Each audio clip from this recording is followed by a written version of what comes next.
Welcome in Louisiana to At the Book live here on bet.nola.com. Brought to you by Caesars Sportsbook. That is where the man to my left, Devin Jackson, is right now, the Caesars Sportsbook inside Harrah's, New Orleans. The man to my right is Jim Derry, the sports betting writer for bet.nola.com. I am the sports betting director and your humble host on this Thursday afternoon as we get set for one of the biggest weekends of the football calendar. The final weekend of the NFL regular season. The playoffs will be decided, the final playoff spots, the final division winners, including whether the New Orleans Saints can sneak into the NFC playoffs at what has been the end of what has been just a tremendously difficult season for them to get into the playoffs. I think a victory in and of itself if they could do it. Now, we'll talk about that and how likely it is. And then also, to wrap up the weekend, Monday night, you've got this college football playoff championship game, Georgia versus Alabama, from the familiar confines of Indianapolis. Kind of strange, but that's where they will play it, and that's where the national championship for 2021 will be decided. So, guys, it's good to have you in. And what are you thinking on this Thursday afternoon, Jim? I'm thinking that I made it just in time because I've spent all day studying for that FCS championship. That it took me a while to get on. I just made it on. I just finished my handicap. Everything's good. I made it just in time. All right, we will not have a section later on FCS championship prop bets, but I will have you know that when we talk about big bucks at the end of the show, the top pick for one Devin Jackson is the FCS championship game. So, Devin, I know what you're looking forward to. Yep, biggest game of the year for FCS, and the other championship game that doesn't get talked about as much as the college football playoff, but definitely looking forward to that game. I think it's going to be one of the better ones we see in the past few years because I do think Montana State actually matches up pretty well with North Dakota State, so I think it's going to be a really good game. All right, we promise we'll only talk a little bit about that the rest of the way, but I actually do like that because it starts the weekend, and you go through a little bit of football withdrawal. LSU played Tuesday night, if you can even call that a real football game. They had half a roster. That was pretty dull. And beyond that, it's been since Sunday, Monday night game was kind of dull too. Since Sunday we had football. Now, Saturday morning before the NFL starts up, you get the FCS championship game. So it kind of whets your appetite there. I like it. Speaking of wetting, well, you could. How late? I mean, you send emails at 2:30 in the morning. I don't do that.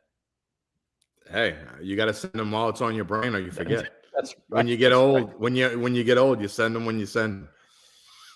Speaking of whetting your appetite, mobile betting is coming to Louisiana. We promise it is. All indications still that it is coming this month, later in January, possibly as soon as next week. And so we want you to be ready, and we've got a special deal for you to do that. NOLA.com/Caesars. Sign up today. Download the app today.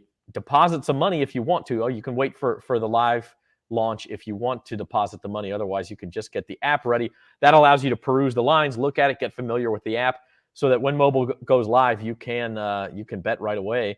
And by the way, you get a $100 free bet when you do that. And some more bonuses to come, by the way. So sign up now, NOLA.com/Caesars. That's our partner. We've got some special deals from them for you. So use the promo code NOLA1 or just go to NOLA.com/Caesars and get that fired up today. Other stuff going on. We've got Cashing In with Carville. We've got Beat the Pros, which Leah Van is our pro, and she is going to pick the college football championship game. And go online. You beat her, you can win a weekend right there at Harrah's Hotel and Casino where Devin is located. And for Cash In with Carville, we've got 2 weeks left, this week and next week. So let's start there. Let's get right into it. Let's get James Carville's picks here on this Thursday. You can go to NOLA.com/cashing-in. These games are live and ready to be picked right now. Got to pick them by Saturday morning because that FCS championship game is number one. Got to do that. All right. Here's Cashing In with Carville for this week.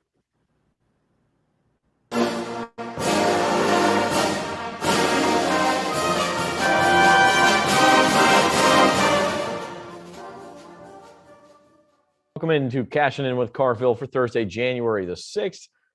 James is here, and we are ready for the new year. James, how has the new year treated you so far? Well, today couldn't be a more beautiful day down there. It's superb, and it's been good. I wish this virus was going away and we wasn't seeing these kind of staggering numbers we are, but it's what it is, and life in a time of cholera.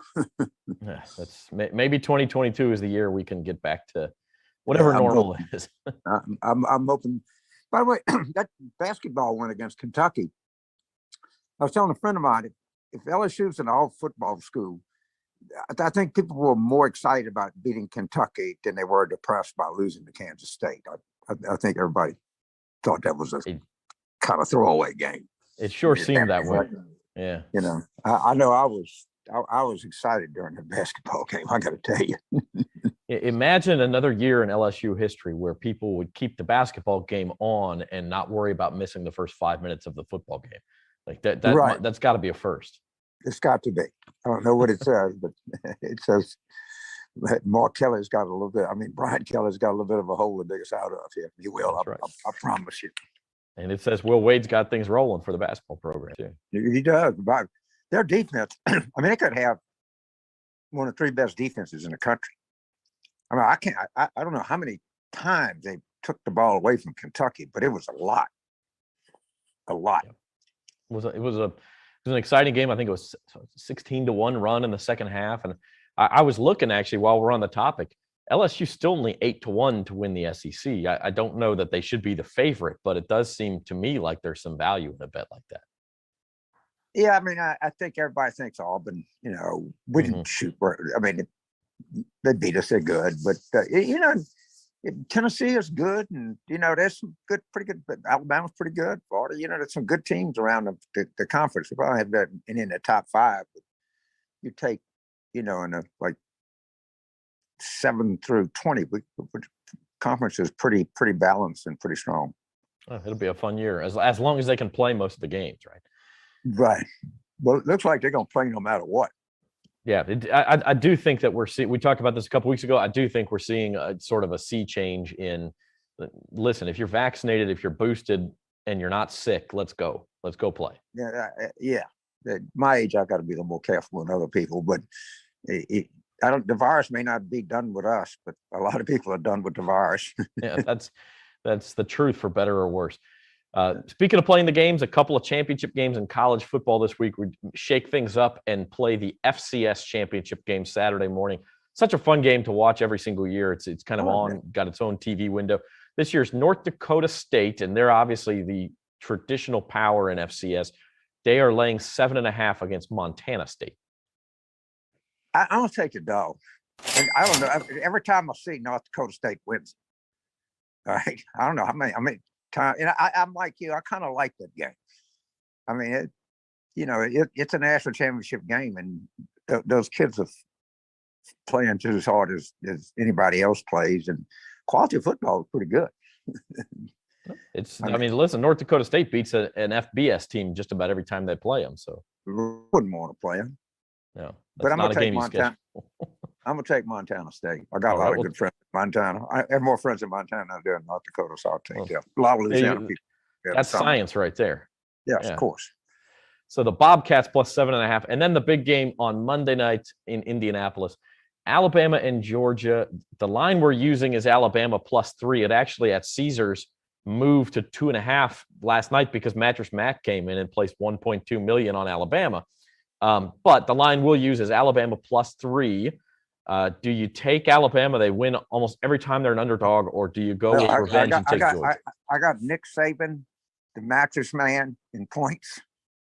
I guess I got to go there, man. That's a trifecta.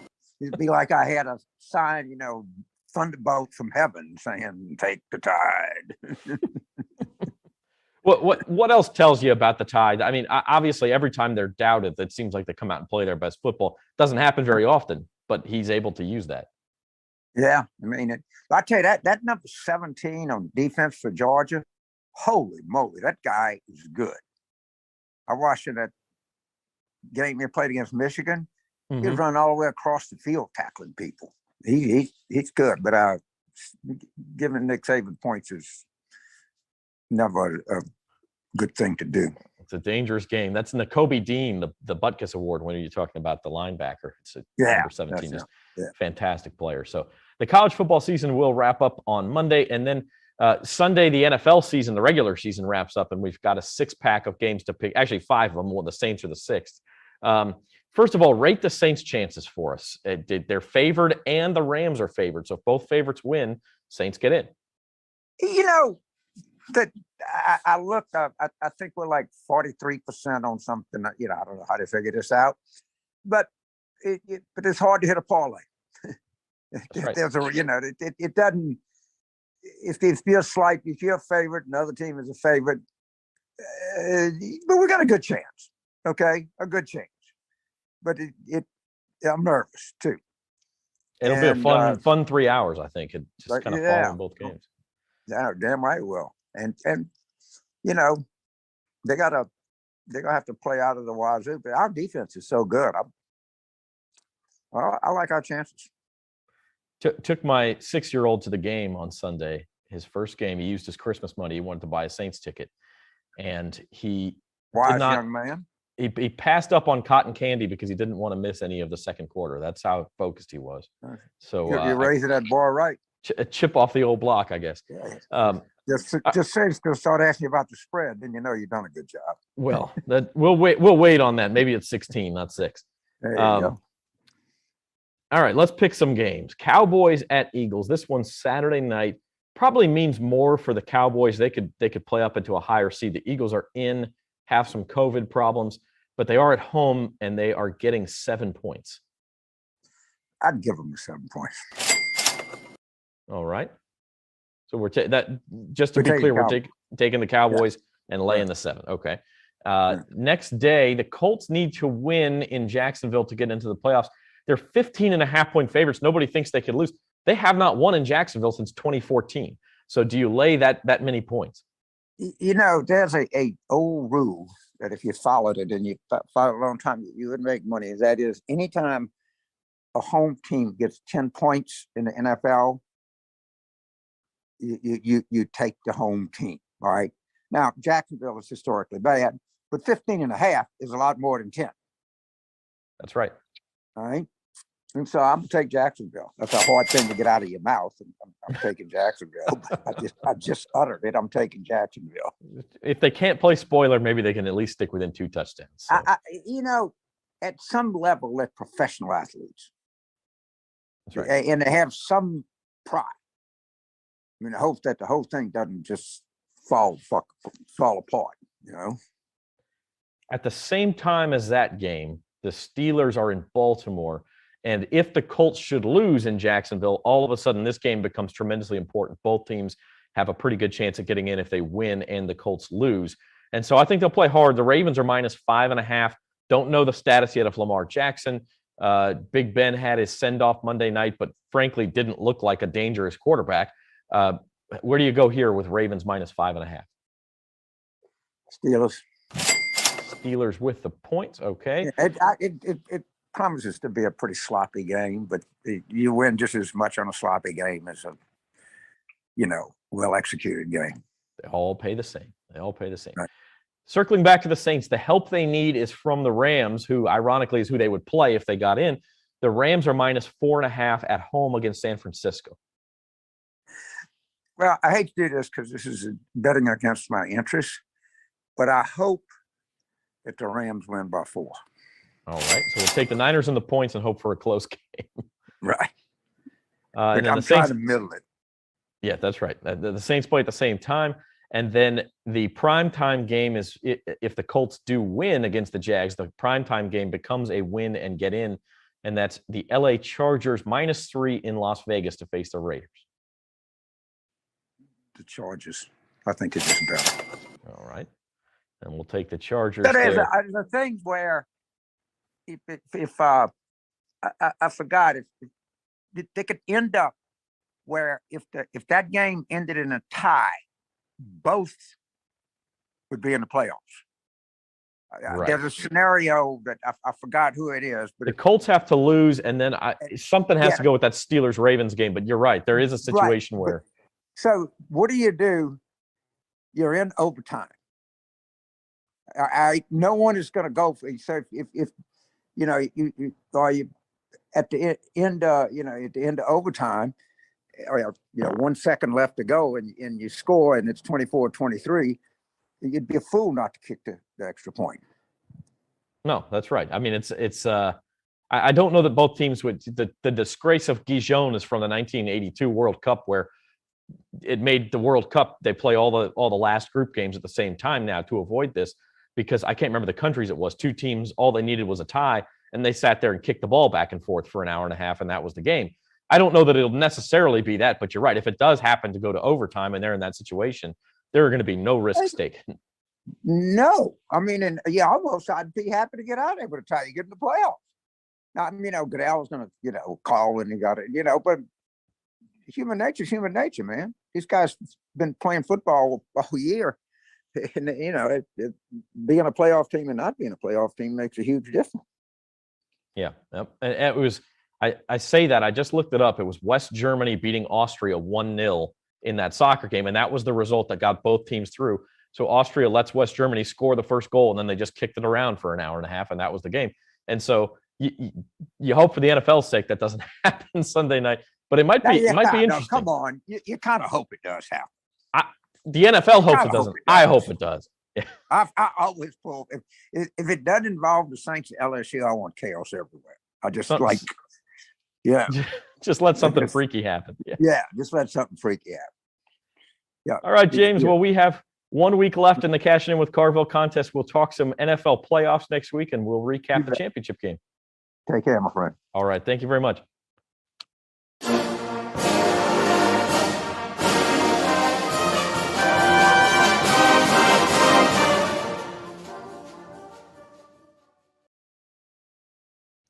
So that's cashing in with Carville for today.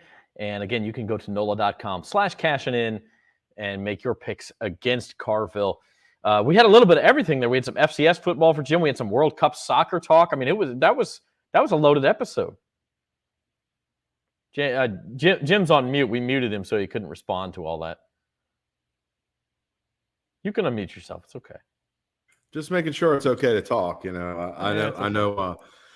We're going on talk about the FCS, so that I'll definitely have to mute myself for that. But the most interesting thing I thought he said was it kind of relates to something that happened in the Jerry household the other day. He was talking about the Wazoo, and I told my 5-year-old daughter, said she wanted candy. I said she wanted to go get candy at the store. I told her, we have candy at home at the Wazoo, and she says, "What are you talking about? I don't want to go to the Wild Zoo. I want candy." So. Wazoo, Wild Zoo, all the same thing. Right? I guess that's a term that did not get passed on to the latest generation. Devin, you're a little younger than us. Are you familiar with that term? Yeah, I've heard it before. So it's just the youngest generation that doesn't have it yet. All right, okay. Well, anyway, you make your picks against Carville. Thought he made some interesting points there. Let's go ahead and talk some Saints, because that's really what this weekend is going to be about. From a Louisiana perspective, everybody wants to know, can the Saints get in?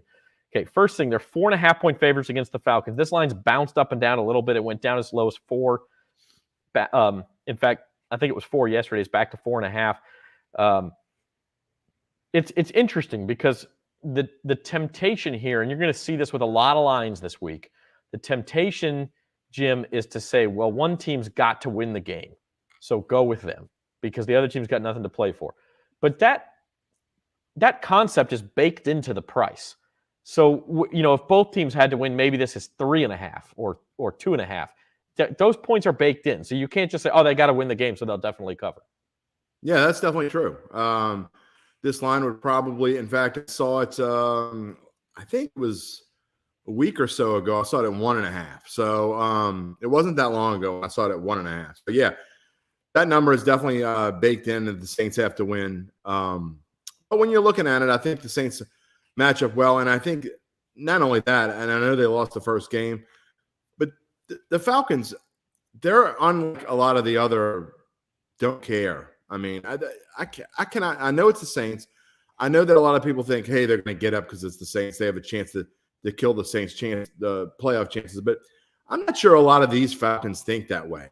I mean, Matt Ryan maybe because he's been there for a long time, but what's the impetus for a lot of the other players there? We don't know the status of Kyle Pitts. He is banged up. He limped off the field the other day. And without him, or even with him as hobbled, that really hurts the Falcons' offense. The way the Saints have been playing defense, you got to think it's as tough as it is to replicate what they did on defense last week, and especially what they did against Tampa Bay a few weeks ago. They're going to need to have a similar effort to win this game, and I just don't see the Falcons having their hearts in it. And I think this is a good place for the Saints. They haven't been swept by the Falcons in, I think, 5 years, 4 or 5 years, and they've only been swept by the Falcons twice in the Sean Payton era. So Sean Payton's going to be focused. This team's going to be focused. I think they'll do just enough to cover. I think they win by a touchdown or more, and then it's scoreboard watching. Yeah, I mean, and it's got to be kind of hard for as players to not pay attention to that Rams game. Maybe at halftime you check the score, see how things are going, and then if things are going well for you, you start to look a little bit more. But it'll be that it'll be high drama. We had to Devin muted himself because of the background noise. I wasn't sure if it was that or just because he's the Atlanta guy in this conversation. But Devin, number one, don't tell us your pick yet, but make the case for the Falcons and why they may be able to stay in this thing and or ruin the Saints season. I mean, they beat the Saints team already. I know that the Saints were missing some guys. They obviously had Trevor Siemian starting at quarterback, not Taysom Hill, and some key guys will be back for the Saints hopefully this weekend. But the Falcons offensively, I mean, they were right there with Buffalo, right there in the fourth quarter. I think Matt Ryan had a flag on himself that brought back a touchdown that could have cut it into a 7-point game. So, yeah, so they always get in their own way, but they're a team that you have to worry a little bit about. Cordero Patterson's kind of had that coming back to life type of year. He's done a really nice job in both the rushing and receiving game for Atlanta. And although they're without Calvin Ridley still and some of their other top targets, at least Patterson and Pitts will give the Saints fits, and it's definitely something that the Saints struggle with. In the first matchup was giving a big play, so the Falcons can hit some big plays and get some pressure on Taysom Hill. I mean, this game could very well come down to late in the fourth quarter, and the Saints might have to sneak this one out.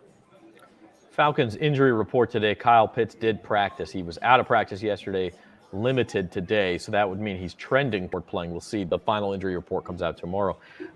Matt Ryan, frankly, I got this wrong in the preseason. I thought he'd have a pretty good year and that they wouldn't be able to run the ball or play defense, and that's what would be their shortfall. And now they haven't played very good defense, but they run the ball fine. But Matt Ryan, I mean, he's completing not a lot of passes downfield. He's got 19 touchdowns, 11 picks. Jameis Winston had 14 touchdowns in 6.5 games.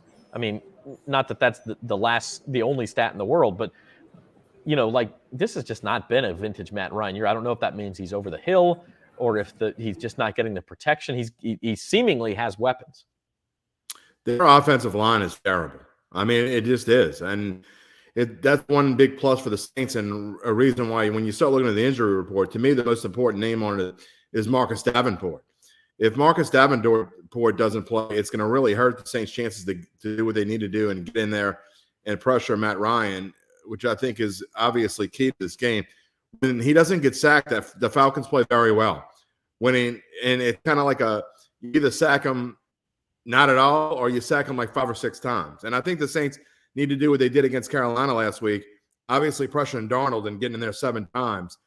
They're going to need to do the same thing this week. And so the higher the scoring game, the worse it is for the Saints, obviously. So if you like the Saints, you like the under as well. And I think they're going to have to find a way to keep Cordero Patterson under wraps. And if Pitts is hobbled, then obviously you're not as scared of Gage and Zacchaeus and those guys. But again, pressure is the key. You won't see Davenport in there. That's the name I'm going to be watching going the rest of the way. Obviously, along with Ryan Ramczyk and the possibility that he'll play.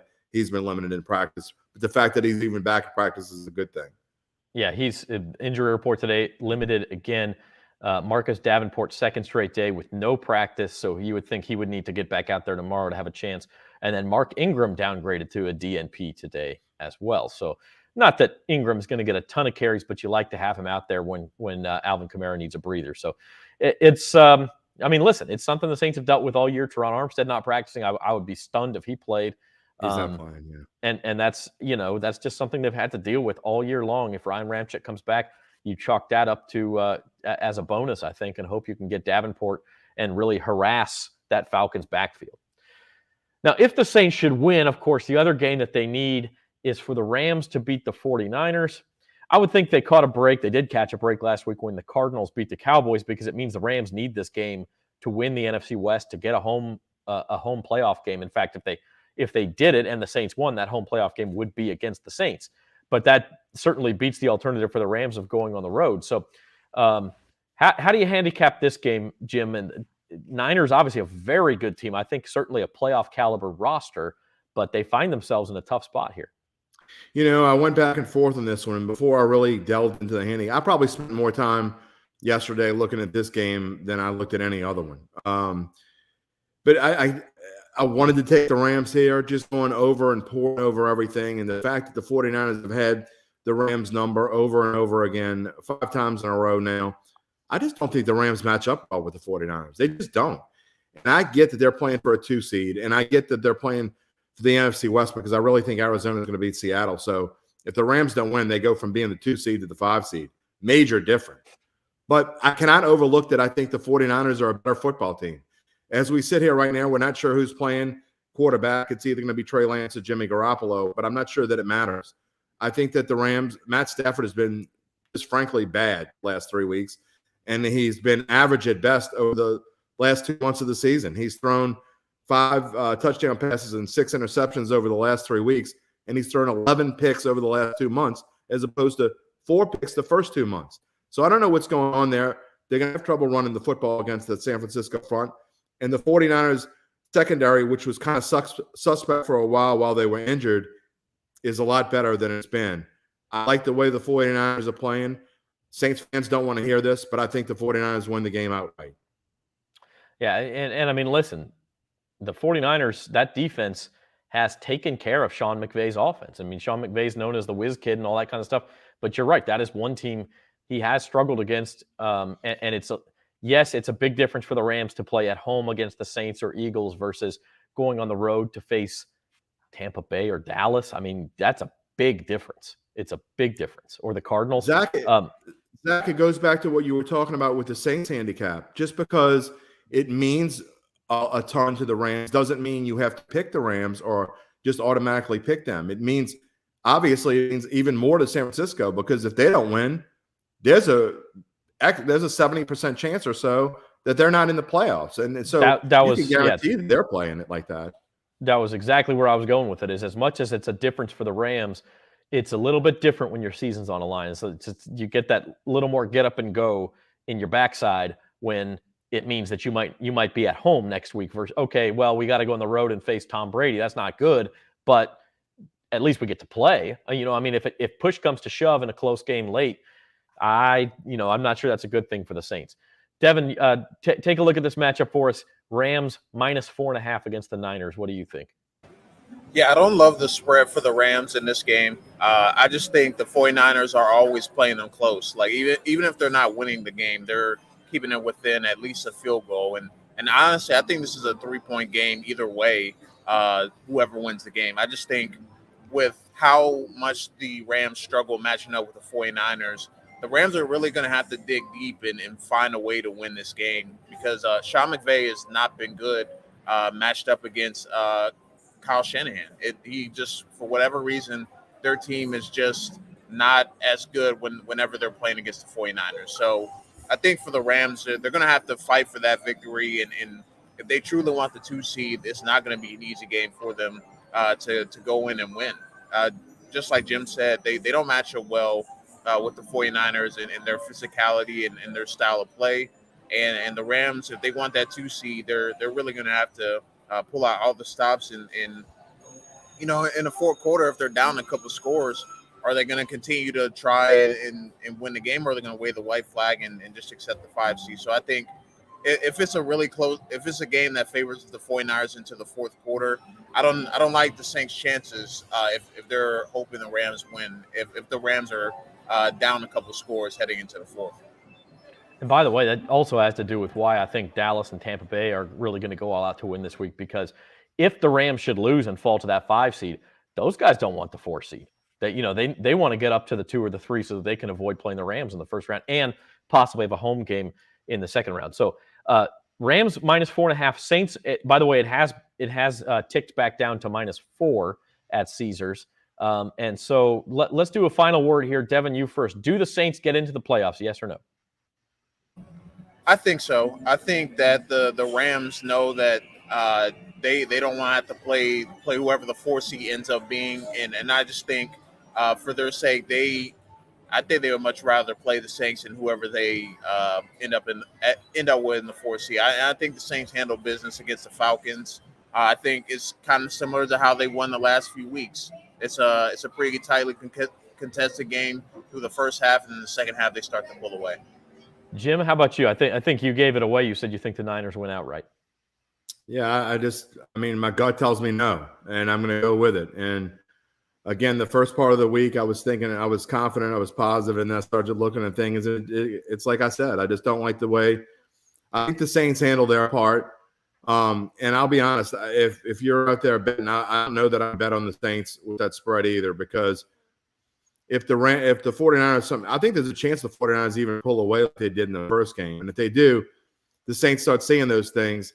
Trust me, they're going to show that in Atlanta. If the 49ers get a lead, every time they lead, they're going to be flashing that on the scoreboard for everybody to see. They're going to want that to happen.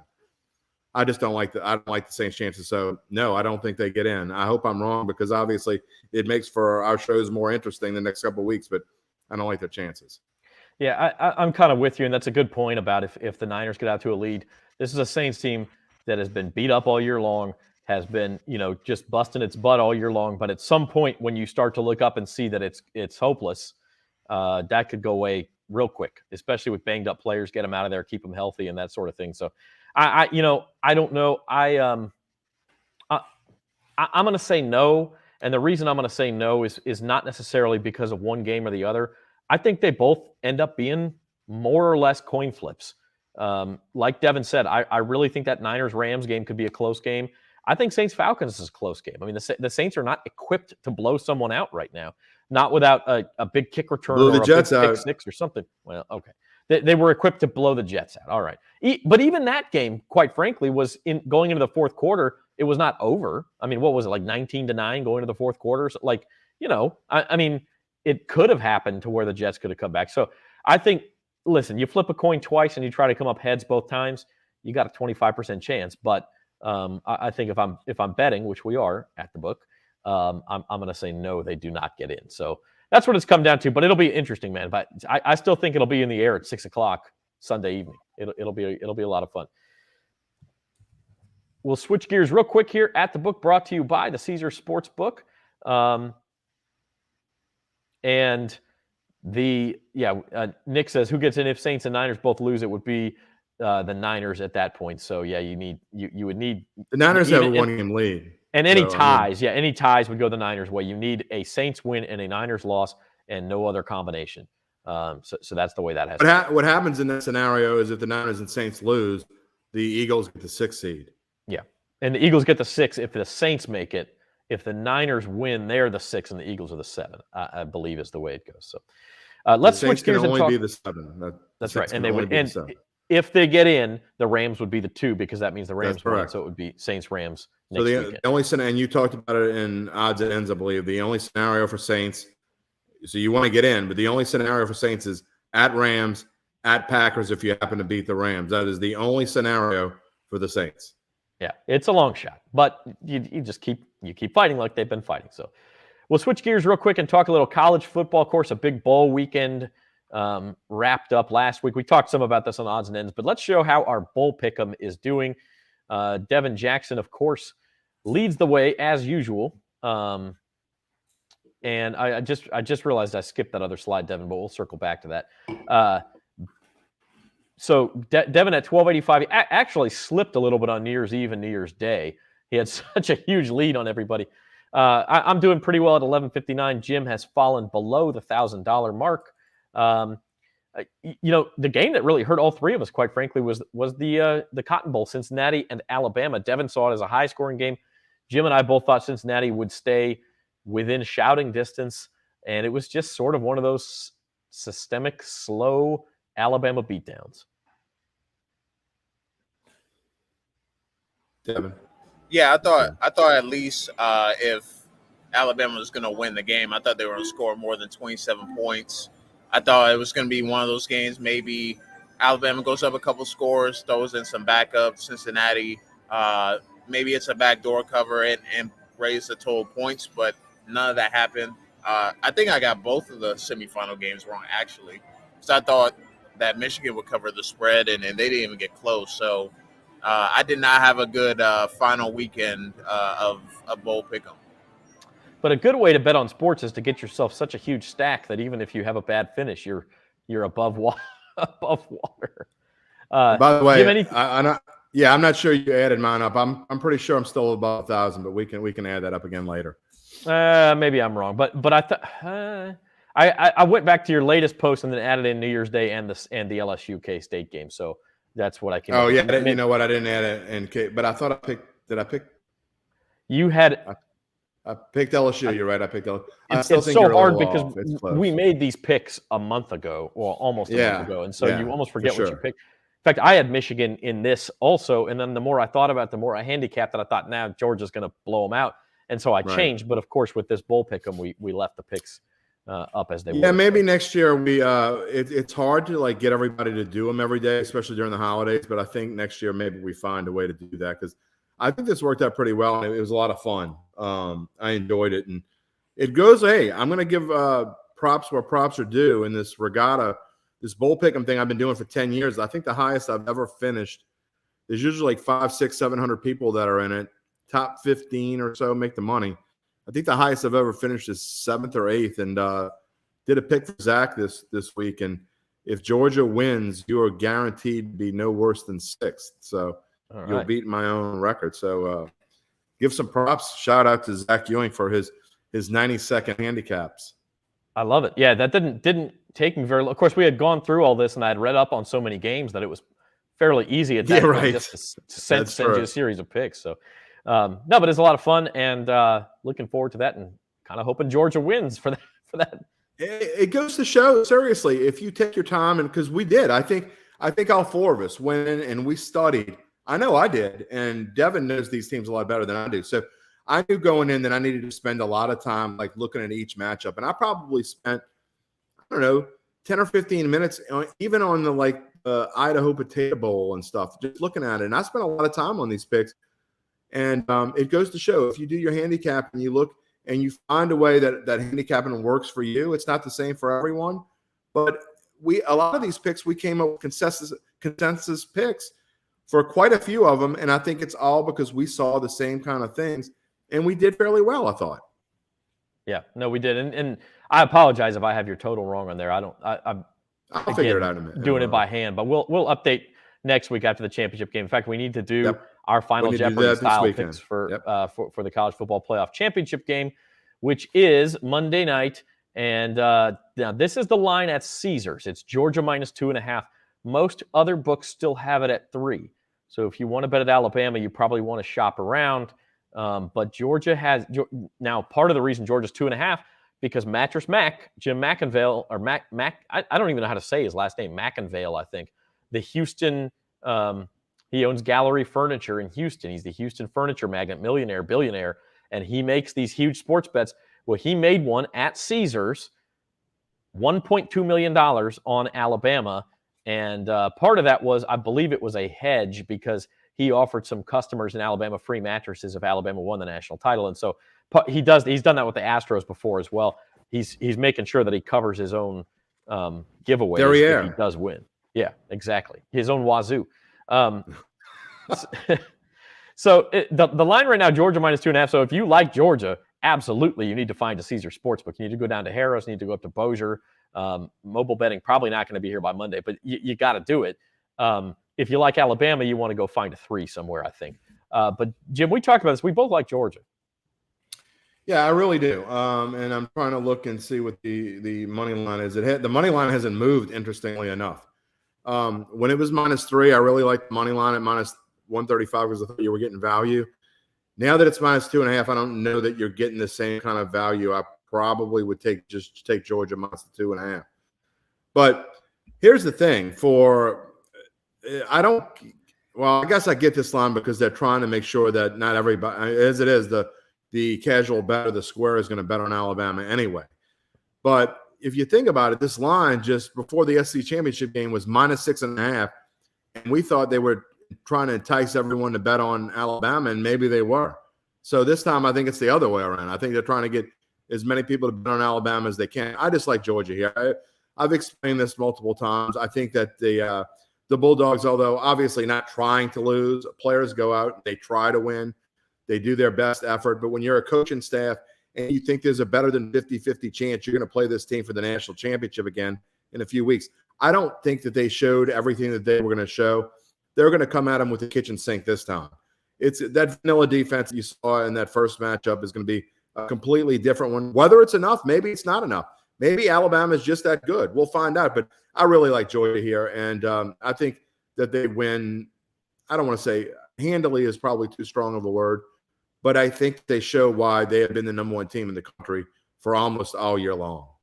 No, I agree with that. I think it's not necessarily that they weren't trying to win, but you're not going to use the ace in the hole if you know you might need it a month down the line. So that may have been the thought process there. We'll talk more about this game on Monday on Odds and Ends. Of course, it's Monday night. We'll talk a lot about it probably Monday. But Devin, real quick, your thoughts on the game, Georgia and Alabama. Yeah, I think it's going to be a lot better matchup compared to the SEC Championship. I do think Georgia will play better overall and have a better plan in terms of how to attack Alabama.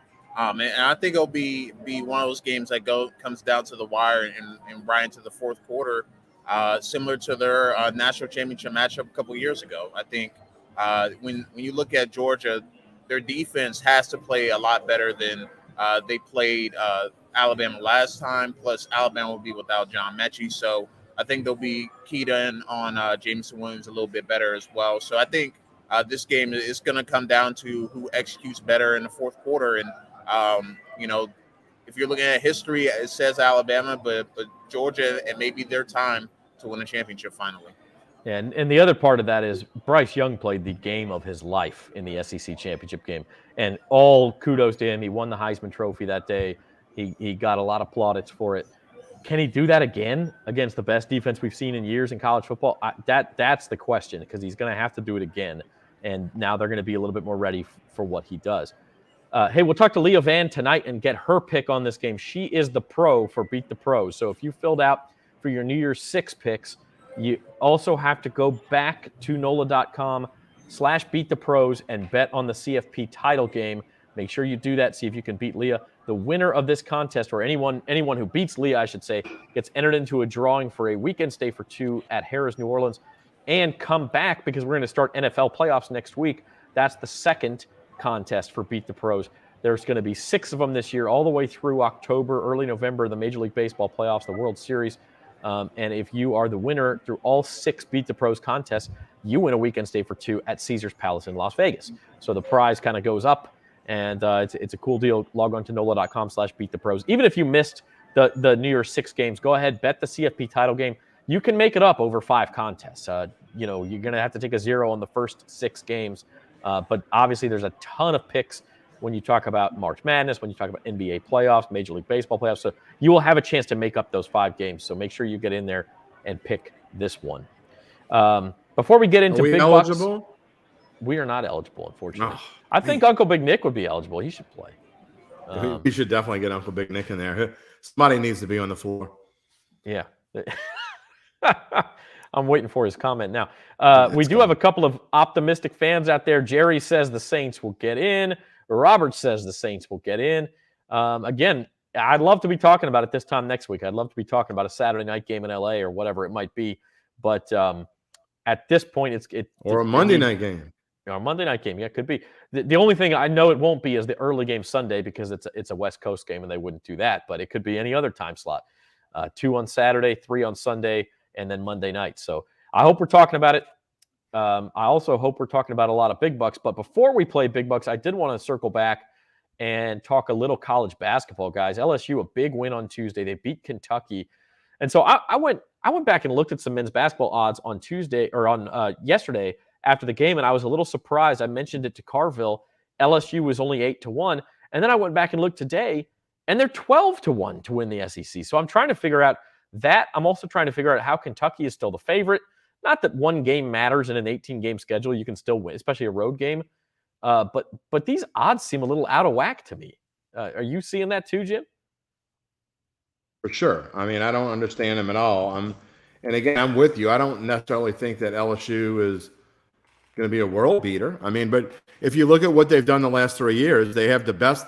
It's hard to believe, but LSU has the best overall record in SEC play the last 3 years combined, and they're good again. The problem for LSU, and as I think that the odds makers see this, when you look at the teams that are at the top of this list, Kentucky, Auburn, Alabama, Tennessee, Florida, LSU has to play all of those teams in January. Their first, let's see, 1, 2, 3, 4. The first 4 games are against teams on the list above them. And then you go beyond that, they play Alabama, Tennessee again. And so there is no – they don't really have a break in here. They don't have a game that I think that is going to be – where they're going to be certainly favored. I think of the games, if you look on the list of their schedule early on, I think they're only going to probably be favored against maybe Arkansas at home on the 15th and maybe Texas A&M on the 26th. Other than that, they're going to be the underdog. And so LSU's got their work cut out of them. That being said, 12-1 is a pretty good price. I don't like Kentucky at all, and I think you should jump on Auburn right now. To me, I think Auburn is clearly, and even as good as these teams are at the top, I think Auburn's clearly the best team out of this group. I kind of like an idea of a bet on Auburn and a bet on Alabama. They're both, close to 3-1. Between those two teams, you'd have a pretty good shot. And by the way, there must be money coming in on these on this futures because the odds have bounced back. I'm just looking at it. Auburn's back to plus 270, Kentucky's faded to plus 300, and LSU's back up at plus 800. So I do think LSU hosts Tennessee on Saturday, a big game. They may not be favored, but that one will be real close to a pick 'em. It'll be a point or two, one direction or the other. And so that's one where, look, if you're going to win the conference, you got to win that game. You got to win your home games against the other top teams. They did it against Kentucky. Can they do it against Tennessee? They've been able to do it in the past. Zach. The last few years, they have been able to win at the PMAC. So that has been their strength. Will Wade has been really good about finding ways to win the game. And then winning almost all the games on the road that they're supposed to win, not necessarily the Alabamas of the world and the Kentuckys and those sorts of games and the Tennessees, but they've been able to win at home and beat the Missouri, beat the South Carolinas, beat the Georgias and those sorts of things. Yep. And this year does remind me a little bit of 2 years ago, 3 years ago, I guess it is now. LSU won the SEC because there isn't really a dominant team. I mean, you say Auburn's the favorite, but Auburn's number 11. They kind of bounce up and down. They play some good games, and then they play some games that don't look so good. So there is an opportunity for an underdog to win this league. Devin, I don't know how much SEC basketball you've had a chance to watch, but what are your impressions? Who would you peg as the favorite? Yeah, I haven't watched a whole bunch, but I did catch a little bit of Auburn's game, and they look real impressive so far. I would probably take them as one of the favorites to win the SEC. Alabama right there with them. Obviously they won the SEC last year, so they're a pretty good basketball team as well. Hoping to catch some more basketball over the coming months. Football's about to start slowing down, so definitely going to tune in to those Tuesday and Wednesday college basketball games. And by the way, that FCS Championship game is over, baby. Heck yeah! But by the way, speaking of basketball, the Pelicans play the Warriors tonight. They started the year with Bucks. Who was it? Bucks, Nets, Suns, and now Warriors, which is and they were playing pretty well, but they ran into 3 buzzsaws. However, actually, I think it was the Jazz, not the Nets. But either way, they lost all 3 of them. But they are actually favored by a point at the Smoothie King Center against Golden State tonight. Golden State without Draymond Green, no Steph Curry. It's a knee injury for Curry and just a rest day for Draymond on a back-to-back. So they could get this win and get through that stretch at 1-3. At this point, you're just trying to tread water. They have a chance to get into that play, and if Zion can come back, there's a lot of ifs there. But at this point, you just need every win you can get. The Pelicans are favored by a point tonight against Zach. How would you like to be a fan with a ticket? You bought the ticket because you're going to see Steph play, and then you find out he's not. That's a bummer, man. Steph, I know you want the Clay, Pels to win. Green. I know. That's a yeah, bummer. I thought about that too, and I want to take my boys to go see LeBron when he's in town in March 27th, I think it is. But what if he doesn't play? I mean, if it's a back-to-back or something, you've got to pay attention to that. Oh, there's a good chance AD doesn't play because he only plays about half his games anyway. So yeah, well, that's true. And if there's a game he'd want to sit out, he doesn't want to hear the boos. So. All right, we're running out of time. Let's play Big Bucks. Last week's results, kind of a mixed bag for all three of us. I was a little bit below 500. You guys were a little bit above. Jim won. I think this is the second week you won, Jim. Second? No, come on. I've won more than 2 weeks. I don't think so. I don't think so. I definitely have won more than 2 okay, weeks. You talk about your picks. I'm going back to look. I don't think okay, you go back and look. All right, I've been doing pretty well with my teasers. Last week, to me, the Bears was an easy one. The Giants are just terrible, and you'll see that in my picks again in a minute. The Saints obviously had to sweat out whether they would cover or not, but I thought the Saints would come out and play well, and they did. They didn't play great on offense, but their defense is just, Sam Donald, terrible. So I really liked that teaser last week. I'd have put more money on it if I had it. Lose the Bills on that hook, damn hook. It'll get you every time. And actually, in real life, big boy betting, I actually bought the hook, so it ended up being a push for me. So I probably should have done that here in big bucks as well. I hate doing that when you're talking about early in the week and weird things can happen with COVID and all that stuff. So I've been doing better as of late, but too little, too late. I was trying to catch that Devin train that was going to nowhere. Yeah. Well, listen, part of the reason, and so I went back and looked. You've won 3 weeks. One of them was by $1 over Devin, and then you won 2 others. So. I thought you meant winning weeks. I thought you meant. No. Oh, I'm sorry. No, I meant like between the three of us. But Devin is the reason. I probably only won 4 or 5 weeks, and the other 10 have been Devin. So, it's been a slog, but Devin's doing real well. All right, our best bets for this week. This is your platform, Devin Jackson. This is your pedestal. Sell us on the Montana State Bobcats in that FCS championship game. When you look at some of the teams they've taken down on the way to the FCS championship, they took down a Sam Houston State team that was incredibly explosive. They were actually in the FCS championship in the spring and had an explosive offense. Montana State shut them down a couple weeks ago when Montana State played in the semifinal. They did the same thing. I really like Montana State's defense. I think they have a couple future NFL players on the team, and especially a linebacker. His name's Troy Anderson. He does a really good job covering in space, chasing down ball carriers. He does a little bit of everything for that defense. They have a pass rush that has 16 or 17 sacks on the season. I really like their defense going up against the North Dakota State offense that, frankly, hasn't done a whole bunch in the last few weeks. Their semifinal game against James Madison, I think they only put up, 17 or 20 points. So I really like Montana State's defense. And then I think Montana State offensively, they have a big play receiver and their quarterback. I think his name is Tommy Malott. They're comparing him to Taysom Hill. He's a Taysom Hill type quarterback. So it's a very, very fun matchup, but I really like Montana State to cover it, and I think they have a really good chance of winning the game outright. Jim, you got anything to add to that, man? How'd your coin flip turn out? It landed on North Dakota State, so even the coin can't beat Devin Jackson. It's really it's really bad. George Washington does not have a good record against Devin Jackson. I'll just put it that way. I like Georgia here, and again, when I made this money line pick, it was 3, and I thought like I said earlier, I think you were getting really good value at -135.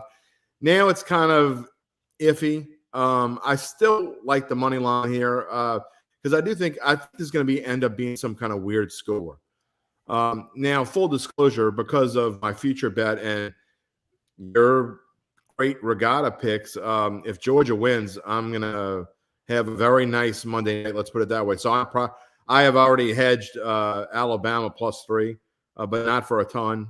So just to make it clear, I think Georgia is by far the better team. I really do. I think, and I'm not just saying this. I know that they got creamed the first time. I went into the reasons. I think Kirby Smart is not that you need any extra motivation in a national championship game, but I mean, people get tired of hearing you can't beat your old boss. You can't beat your old boss. I think Georgia's going to be super physical. They played like they are a team on a mission against Michigan. Alabama just kind of went through the motions, and I know it's different in the national championship game, but I think Georgia is fired up and ready to go, and I think they're going to look kind of like LSU looked a couple years ago in the national championship. They're a team on a mission, and they're the team of destiny, I believe.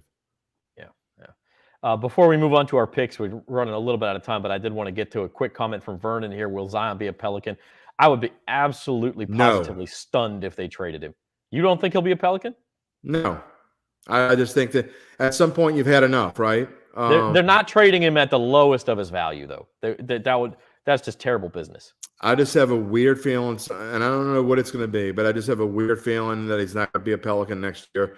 Whether it's the same thing that we're going through this year and some injury keeps him out or whatever it is, I just have a feeling he's not going to be dressed out in a Pelican uniform next year. I would be stunned if that happened, but we shall see. So, all right. Big Bucks picks. Devin, we talked about Montana State covering the touchdown against the mighty Bison. What else you like? A few divisional games that I kind of like the underdog in. One being the Steelers, 5.5 point dogs against the Ravens. I just don't see that game being more than a 3-point game. I do think the Steelers cover the spread. I think the Ravens end up winning the game, but I like the Steelers to cover that spread. Same with Dolphins and Patriots. Dolphins may be out of the playoff hunt, but I think they still have something to play for. They still want to beat the Patriots. Have historically played the Patriots very close over the years, and I think that's the case again on Sunday. So I'm going with the Dolphins there. And then in the national championship game, you guys are both picking towards Georgia. I'm taking the under 52. I do think that neither team is going to be overly explosive on Monday night in that championship game. And I think it'll be somewhat similar to a couple years ago when I think Alabama won 26-23. I feel like it's that type of game where both teams are going to have good plans on either side, but I think ultimately Georgia will make enough plays to win the game, but I do think it hits the under in that national championship game. It does feel like it could be kind of a cage match, especially early. Both teams trying not to make the big mistake. Jim, kind of doled out your dollars here, had to play a little budget game. What'd you come up with? First off, to Devin's under pick on Cincinnati and Cleveland with no one playing. The weather in Cleveland on Sunday, a mix of rain and snow, temps in the 30s and winds at 20 miles an hour. Get on that under train now. That is a great pick. I probably wish I would have done it in big bucks because no one's going to care. My biggest pick, we've already talked about Georgia, but here's my teaser of the week. Again, I've been doing fairly well with them. I'm going to go with the football team over the Giants. Again, the Giants, you want to talk about limping to the finish line. I'm not sure Joe Judge is going to make it through this whole mess. I love the football team. I think they're going to play hard for Ron Rivera. I think they're going to play like they care. And so I really like them there. And we talked about it earlier, Cardinals against the Seahawks basically have to win this team. I think the Cardinals, they opened their door by winning, by beating Dallas last week in an upset.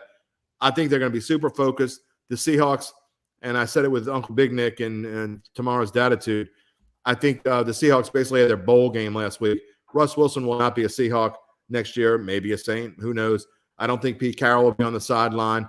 I think the Seahawks are pretty much done, waiting to get the season over with. And meanwhile, Vikings, I just don't understand this line at all. The Vikings are so much better than the Bears than 3.5. Playing at home, given just 3.5, the Bears are going to probably mailing it in. They're putting Fields back in at quarterback. Meanwhile, the Vikings will have all their studs except for Adam Thielen. They're going to have Kirk Cousins back there. Dalvin Cook said he can't wait to play. He's playing for Coach Zimmer and is for his father. I think the Vikings steamroll the Bears here. That's one of my top plays of the week. Yeah, I mean, I like that pick too. And by the way, also a Browns-Bengals under. The Vikings were 6.5-point favorites in Chicago 3 weeks ago. What's the difference? No sense. What's this line makes zero sense. They've already said they're playing their starters. I don't hate the Bears as much as some people do. I still believe in Justin Fields long term, but that line doesn't make any sense. In fact, you see me I took that too. Also took Browns-Bengals under. We talked about Georgia. We talked about the Niners. I like that pick. And then the other two, I actually go the other way besides Devin here. The Steelers on short rest. I know they still have a 2% chance at the playoffs. The Steelers wasted everything they got. They emptied the tank on Monday night. It's a short week. The Ravens still, Lamar Jackson, if he comes back, this line could be 7, honestly. Even if he doesn't, if it's Tyler Huntley, I think the Ravens get enough offense. The Steelers defense not very good against anybody besides the Browns. And then Jaguars-Colts, this is kind of a trend play. The Colts don't play well down there, but it's also just kind of the Colts need to win that game, and they know they need to win that game. But again, this line, if it's played 3 weeks ago, is like 13.5. People buy way too much into they have to win. Well, if they had won last week, they'd have been in the playoffs, and they lost to 7-point favorites at home to the Raiders. So why are they laying 15.5 points here? I think they'll win, but I think it's going to be like a really cagey game where they just kind of make sure they do enough and win 24-16 or something, and just kind of get into the playoffs and make sure that they get the job done. But I don't see a blowout here. It's the Jaguars. So like Carville said, it's hard to say that Jaguars with the points, but that's too many points. Bad news for you, Zach. I agree with most of your picks except for the Ravens. Oh, you're in boy. trouble. Oh, yeah, boy. You're in okay. deep doo-doo. Well, I did agree with Devin on at least one, so I won't go over. You won't go over if you get the Caesars app and get our bonus, $100 bonus. You'll start with $100 in your account, NOLA.com/Caesars. Do that, and we will be back on Monday with odds and ends at 4 o'clock live on these same channels. And boy, we got a lot to talk about. We'll talk about the NFL weekend. We'll talk some playoff matchups, and we will talk national championship game, which is Monday night. So for Devin Jackson and Jim Derry, this has been At the Book on bet.nola.com. Have a good weekend.